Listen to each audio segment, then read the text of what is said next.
Hello everyone, welcome to examination classes. मेरा नाम है अजय गुप्ता और हम लोग डिस्कस कर रहे हैं टेंसेस के बारे में। यह हमारी तीसरी क्लास होने वाली है। लास्ट की 2 क्लासेस अगर आप लोगों ने न देखी हो तो उनका लिंक डिस्क्रिप्शन में मिल जाएगा, आप लोग जरूर देखिए। तो आइए शुरू करते हैं आज की क्लास। हम लोग शॉर्ट टाइम में रिवीजन करेंगे। सबसे पहले हमने देखा टेंस क्या होता है। Definition of tense: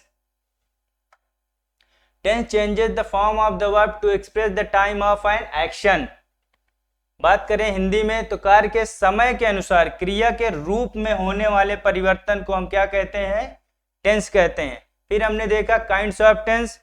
there are 3 kinds of tense: present tense, past tense and future tense. फिर हमने देखा सब kinds of present tense: present indefinite tense, present continuous tense, present perfect tense and present perfect continuous. फिर हमने देखा सब kinds of past tense: past indefinite tense, past continuous tense, past perfect tense and past perfect continuous tense. फिर इसी तरीके से हमने देखा फ्यूचर टेंस के सब काइंड्स क्या होते हैं: future indefinite, future continuous, future perfect and future perfect continuous tense. फिर हमने क्या देखा था? बेसिक स्ट्रक्चर ऑफ सेंटेंस क्या होता है? Subject plus verb plus object. फिर हमने देखा additional information for translating a sentence from Hindi to English. अगर हम सेंटेंसेस को ट्रांसलेट कर रहे हैं हिंदी से इंग्लिश में तो हमें सबसे पहले जानना होगा कि सिंगुलर सब्जेक्ट क्या होते हैं, प्लूरल सब्जेक्ट क्या होते हैं। ये हमने लास्ट क्लासेज में देखा। सिंगुलर सब्जेक्ट होते हैं ही, शी, इट और किसी का भी नाम। प्लूरल सब्जेक्ट में क्या क्या क्या आ सकता है? आई, यू, वी, दे और एक से ज्यादा नाम, वो भी किस में कंसीडर किए जाएंगे? प्लूरल सब्जेक्ट में। फिर हम बात करने वाले हैं प्रेजेंट कंटिन्यूअस टेंस की, तो उसमें हेल्पिंग वर्ब यूज होती है इज, एम, आर। इज किसके साथ यूज होती है? Is is used with singular subjects, am is used with I and are is used with plural subjects. फिर हमने क्या देखा? प्रेजेंट कंटिन्यूअस टेंस, इसकी आइडेंटिफिकेशन देखी। इस तरीके से हमने प्रेजेंट कंटिन्यूअस टेंस देख लिया। फिर प्रेजेंट इंडेफिनिट टेंस देख लिया। आज हम लोग पढ़ने वाले हैं प्रेजेंट परफेक्ट टेंस। तो प्रेजेंट परफेक्ट टेंस की पहचान क्या होती है, सबसे पहले ये देखेंगे। प्रेजेंट परफेक्ट टेंस की पहचान होती है इस काल के हिंदी वाक्यों के अंत में चुका है, चुकी है, चुके हैं, या है, ये है, ये है आदि शब्द आते हैं। इसकी हेल्पिंग वर्ब क्या होती है? Has, have. और फॉर्म ऑफ मेन वर्ब क्या यूज होती है? वर्ब की थर्ड फॉर्म। अब देखेंगे कि हैज किसके साथ यूज होता है और हैव किसके साथ यूज होता है। तो हैज किसके साथ यूज होता है? We use has with singular subjects. और सिंगुलर सब्जेक्ट्स हमने बताया है कि क्या क्या होते हैं? ही, शी, इट और नेम। फिर देखते हैं हैव किसके साथ यूज होता है? We use have with plural subjects. Plural subject क्या क्या होते हैं? I, we, you and they. अब जिस तरीके से हमने पिछले टेंसेस में देखा कि सबसे पहले अफर्मेटिव सेंटेंस, फिर निगेटिव सेंटेंस, फिर इंट्रोगेटिव सेंटेंस और डब्ल्यूएच टाइप सेंटेंस, उसी तरीके से हम एक एक करके सारे टाइप के सेंटेंसेस को समझेंगे, उनका स्ट्रक्चर समझेंगे। तो सबसे पहले बात करते हैं अफर्मेटिव सेंटेंस की। अफर्मेटिव सेंटेंस का स्ट्रक्चर क्या होता है? Subject plus helping verb. Subject के तुरंत बाद क्या आएगी? Helping verb. और इस सेंटेंस में हेल्पिंग वर्ब क्या यूज हो रही है? Has, have. उसके तुरंत बाद मेन वर्ब की थर्ड फॉर्म। जो परफेक्ट टेंस होते हैं उनमें मेन वर्ब की थर्ड फॉर्म यूज होती है, चाहे वो प्रेजेंट परफेक्ट टेंस हो, चाहे पास्ट परफेक्ट टेंस हो और चाहे फ्यूचर परफेक्ट टेंस। उसके तुरंत बाद क्या आएगा? ऑब्जेक्ट और फिर अदर वर्ड्स। फिर यहाँ पे क्या यूज होगा? Full stop. अब इसको सेंटेंस एग्जाम्पल के माध्यम से समझेंगे हिंदी में क्या सेंटेंस दिया हुआ है, वह स्कूल जा चुका है। अब हमारा काम क्या है, सबसे पहले इस हिंदी में दिए हुए सेंटेंस को पहचानना कि ये किस टेंस का सेंटेंस है और किस टाइप का सेंटेंस है। तो यहाँ पे क्या दिया हुआ है, चुका है, और हमने पहले ही इसके आइडेंटिफिकेशन में, इसकी पहचान में देखा कि प्रेजेंट परफेक्ट टेंस के सेंटेंसेस वो होते हैं जिनके हिंदी वाक्यों के अंत में क्या आता है, चुका है, चुके हैं, चुकी है, या है, ये है। तो यहाँ हमको सबसे पहले पता हो गया कि ये सेंटेंस प्रेजेंट परफेक्ट टेंस का है। उसके बाद देखेंगे इसमें कहीं नॉट नहीं तो नहीं लगा है, नहीं लगा, इसका मतलब, और इसमें कोई प्रश्नवाचक शब्द भी नहीं यूज हुआ, इसका मतलब ये किस टाइप का सेंटेंस है, अफर्मेटिव टाइप का सेंटेंस। अफर्मेटिव टाइप के सेंटेंस का स्ट्रक्चर क्या होता है, subject plus helping verb has have plus main verb की third form plus object plus other words. अब एक चीज और, अब यहाँ पे स्ट्रक्चर में क्या दिया हुआ है, सबसे पहले सब्जेक्ट, तो हमें सब्जेक्ट पता होना चाहिए, हम पता करते हैं। यहाँ पे जो स्कूल जाने का काम है वो किसके द्वारा किया जा रहा है, वह, तो ये क्या हो गया, सब्जेक्ट हो गया। उसके बाद एक्शन क्या हो रहा है, जाने का, तो ये क्या हो गई, वर्ब।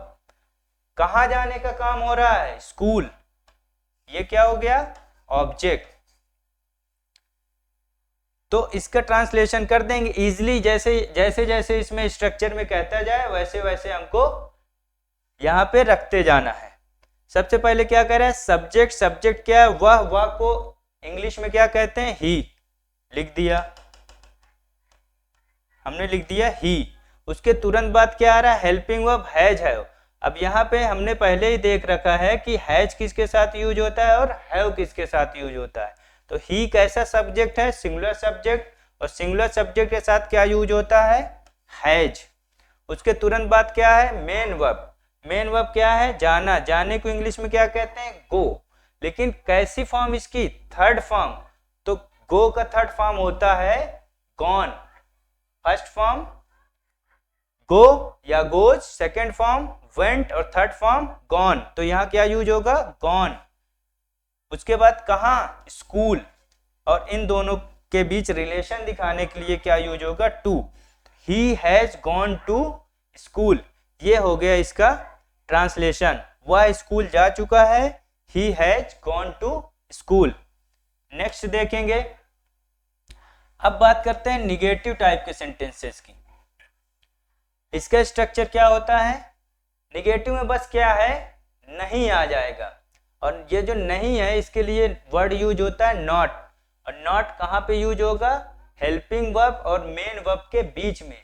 ये सारे स्ट्रक्चर बिल्कुल इजी हैं अगर एक बार हम ध्यान से यहाँ पे समझें।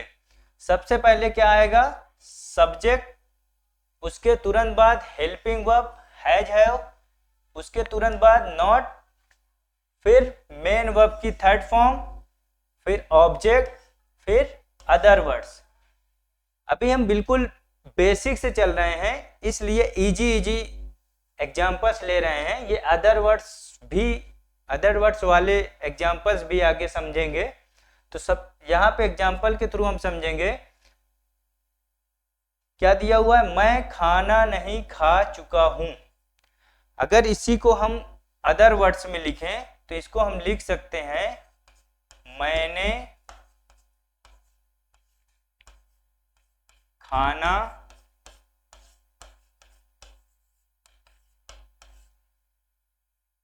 नहीं खाया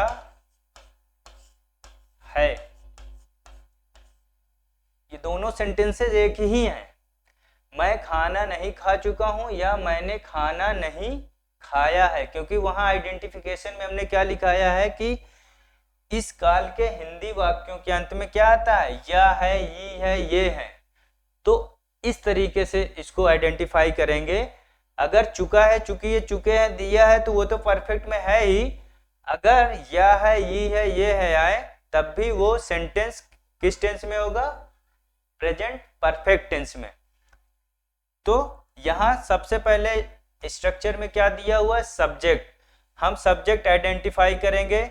यहाँ पे जो खाना नहीं खाने का काम है वो कौन कर रहा है? डूअर कौन है? मैं। तो ये क्या हो गया? सब्जेक्ट। उसके बाद एक्शन क्या हो रहा है? खाने का। ये क्या हो गई? वर्ब। उसके बाद क्या खाने का? फूड। ये क्या हो गया? ऑब्जेक्ट। अब जब हमने सब्जेक्ट, वर्ब और ऑब्जेक्ट आइडेंटिफाई कर लिया है तो उसके तुरंत बाद हमारा काम है कि इस दिए हुए स्ट्रक्चर में उसकी वैल्यू पुट कर दें। तो सब्जेक्ट क्या है? मैं को इंग्लिश में क्या कहते हैं? आई। उसके तुरंत बाद क्या दिया हुआ है? Helping verb, has, have. हमने पहले ही देख रखा है कि हेल्पिंग वर्ब हैज किसके साथ यूज होती है? सिंगुलर सब्जेक्ट के साथ। और हैव किसके साथ यूज होती है? प्लूरल सब्जेक्ट के साथ। यहाँ ये आई कैसा सब्जेक्ट है? प्लूरल सब्जेक्ट, इसलिए इसके साथ क्या यूज होगा? हैव। उसके तुरंत बाद क्या दिया हुआ है? नॉट रख दिए। उसके तुरंत बाद क्या दिया? मेन वर्ब की थर्ड फॉर्म। मेन वर्ब क्या है? खाना। खाने को इंग्लिश में क्या कहते हैं? ईट। ईट का थर्ड फॉर्म ईटेन। क्या नहीं खाया? फूड। यहाँ पे लिख दिए द फूड। मैं खाना नहीं खा चुका हूं। I have not eaten the food. या मैंने खाना नहीं खाया है, उसका भी ट्रांसलेशन क्या होगा?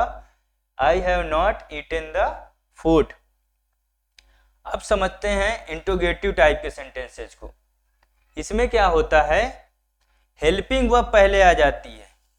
अभी तक हम लोगों ने देखा कि अफर्मेटिव और निगेटिव सेंटेंसेस में सबसे पहले सब्जेक्ट आ रहा था, उसके तुरंत बाद हेल्पिंग वर्ब आ रही थी, फिर मेन वर्ब या नॉट।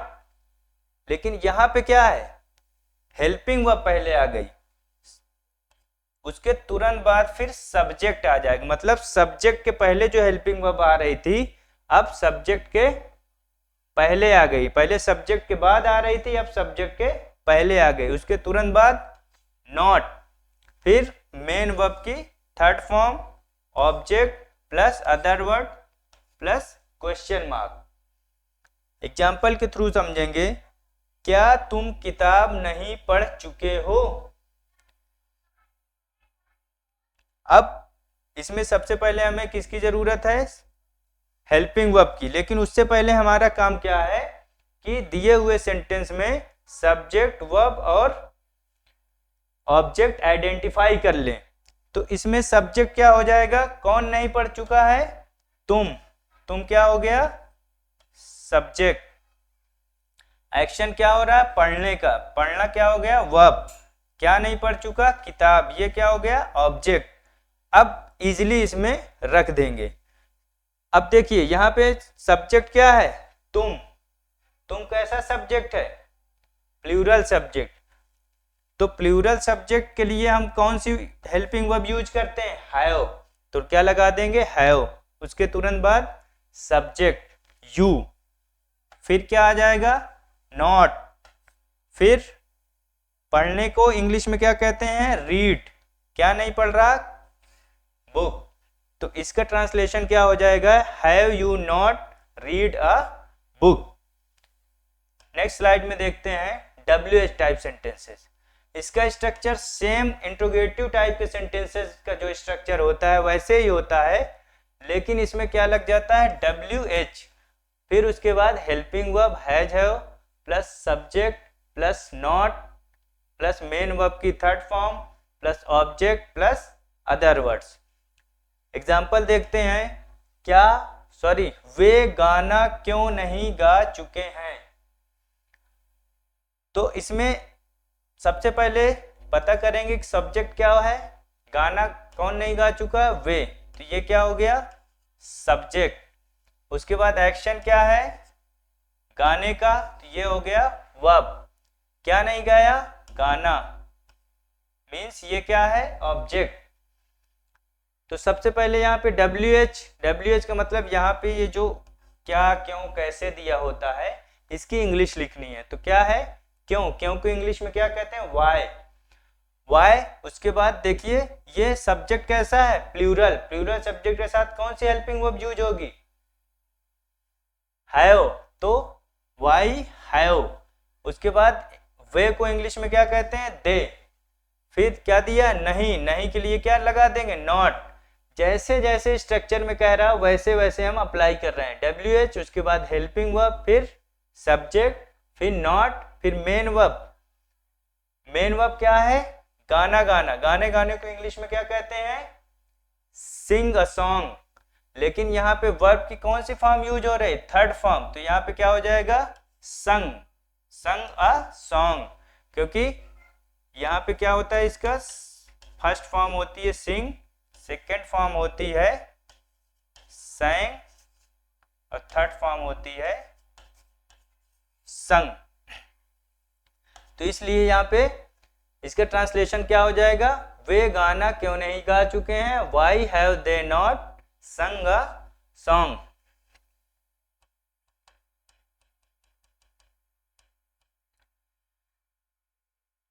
तो आज के लिए इतना ही रखते हैं, नेक्स्ट क्लास में समझेंगे नेक्स्ट टेंस को। Thank you for today class.